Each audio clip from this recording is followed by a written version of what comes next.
and welcome back to another new / old / I'm not too sure what to call this video. As you've probably guessed by the title, today I'm going to be remaking an old video that really has worked well on this channel but is such a poor quality.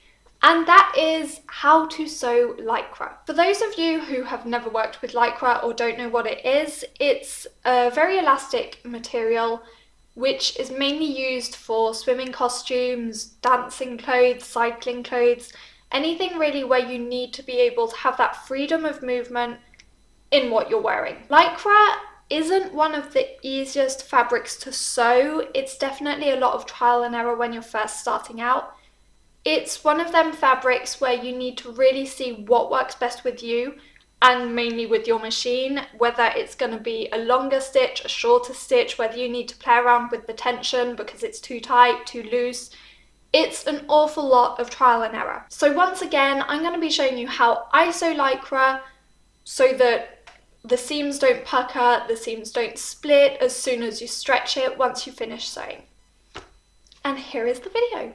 The first thing you're going to need when you're sewing lycra are some super stretch needles. These will prevent your fabric from puckering, from pulling holes, and from skipping stitches. You'll also need some pins to pin your fabric. Of course, you'll also need some fabric scissors. Here is my sewing machine. As you can see, I have quite a few different stitch styles.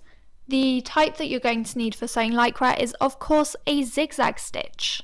I'm going to be choosing letter C and sewing with that. The rest is going to be trial and error and will depend on your machine. I have both my stitch length and tension at 3. This works well on my machine. It may not be the case on yours.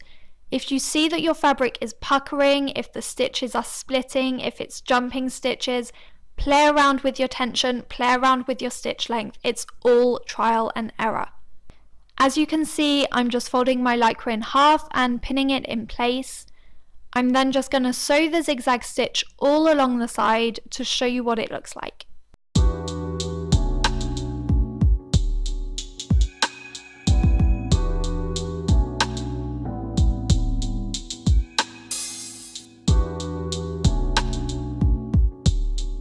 So as you can see, when I pull on the zigzag stitch, all of the stitches remain in place. They don't stretch whatsoever. When my fabric lays flat again, it is in perfect condition. There is nothing wrong with it. Now I'm going to show you the same thing but with a straight stitch so that you can see the difference between the two.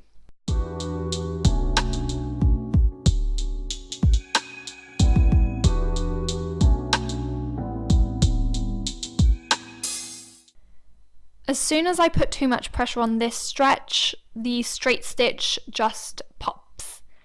It does not hold up at all against the stretch of the lycra. So there you have it. This is how you do and don't sew lycra.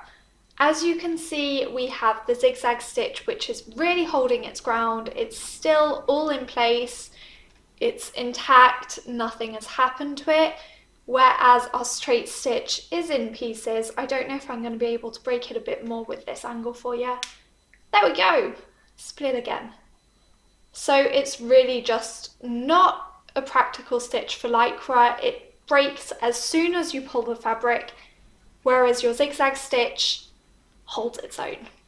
Thank you so much for watching this video. I hope you enjoyed it and I hope it can help you as much as the old one possibly helped people.